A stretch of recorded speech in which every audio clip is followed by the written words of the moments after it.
ಗ್ರಂಥಾಲಯ ಅದು ಅಜ್ಞಾನವೆಂಬ ಅಂಧಕಾರವ ಹೊಡೆದೋಡಿಸುವ ಜ್ಞಾನವೆಂಬ ಬ್ರಹ್ಮಾಸ್ತ್ರಗಳನ್ನು ಸಂಗ್ರಹಿಸಿಡುವ ಶಸ್ತ್ರಾಗಾರವಿದ್ದಂತೆ. ಜ್ಞಾನದ ಹಸಿವನ್ನು ನೀಗಿಸಿಕೊಳ್ಳುವ ತವಕದಲ್ಲಿರುವವರಿಗೆ ಅದು ತವರು ಮನೆಯಾಗಬೇಕು. ದೀಪಾವಳಿಗೆ ಮಾವನ ಮನೆಗೆ ಬಂದ ಅಳಿಯನಿಗೆ ತರಾವರಿಯ ತಿನಿಸು ಭೂರಿ ಭೋಜನ ಮಾಡಿಸಿ ಕಾಳಜಿ ಮಾಡುವಂತೆ ಗ್ರಂಥಾಲಯದಲ್ಲಿ ರಾಷ್ಟ್ರ ಅಂತಾರಾಷ್ಟ್ರೀಯ ಮಟ್ಟದ ಗ್ರಂಥಗಳ ಗುಡ್ಡೆ ಹಾಕಿ ಓದುಗರ ನೆತ್ತಿ ತಂಪಾಗುವಂತೆ ಮಾಡುವ ವಾತಾವರಣವಿರಬೇಕು.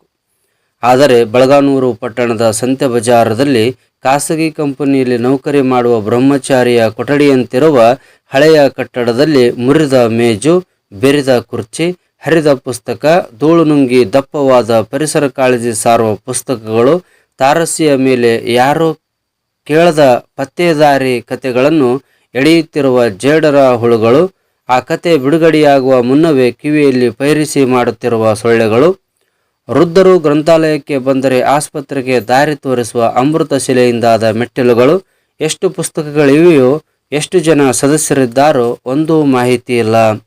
ಒಟ್ಟಿನಲ್ಲಿ ನಮ್ಮೂರಿನಲ್ಲಿ ಗ್ರಂಥಾಲಯವಿದೆ ಎಂಬುದೊಂದೇ ಹೆಮ್ಮೆ. ಇದರ ಬಗ್ಗೆ ಪಂಚಾಯಿತಿ ಸದಸ್ಯ, ಅಧ್ಯಕ್ಷರಿಗಾಗಲಿ, ಮುಖ್ಯಾಧಿಕಾರಿಗಳಿಗಾಗಲಿ, ಶಿಕ್ಷಣ ಪ್ರೇಮಿಗಳಿಗಾಗಲಿ, ವಿದ್ಯಾರ್ಥಿಗಳಿಗಾಗಲಿ, ಹೋರಾಟಗಾರರಿಗಾಗಲಿ, ರಾಜಕಾರಣಿಗಳಿಗಾಗಲಿ ಕಾಳಜಿ ಇಲ್ಲ. ಇದು ಸುಮಾರು 12,000 ಜನಸಂಖ್ಯೆ ಇರುವ ಪಟ್ಟಣ. ಇಲ್ಲಿ ಸಾವಿರಾರು ಬಡ ವಿದ್ಯಾರ್ಥಿಗಳು ವಿದ್ಯಾರ್ಜನೆ ಮಾಡುತ್ತಿದ್ದಾರೆ. ಅವರಿಗೆ ವಿವಿಧ ಪುಸ್ತಕಗಳನ್ನು ಒದಗಿಸುವ ಕೆಲಸ ಗ್ರಂಥಾಲಯ ಮಾಡಬೇಕು. ಆದರೆ ಇಲ್ಲಿ ಕೂಡಲೂ ಜಾಗವಿಲ್ಲದ ರೀತಿಯಲ್ಲಿರುವ ಗ್ರಂಥಾಲಯದಿಂದ ಅದು ಸಾಧ್ಯವಿಲ್ಲ.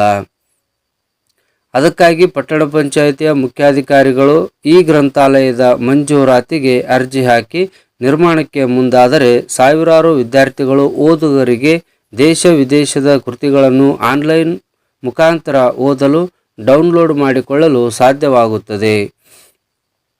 ಈ ವರದಿಯಿಂದಲಾದರೂ ಬಳಗಾನೂರಿಗೆ ಈ ಗ್ರಂಥಾಲಯ ಮಂಜೂರಾಗುವುದು ಕಾದು ನೋಡಬೇಕಾಗಿದೆ.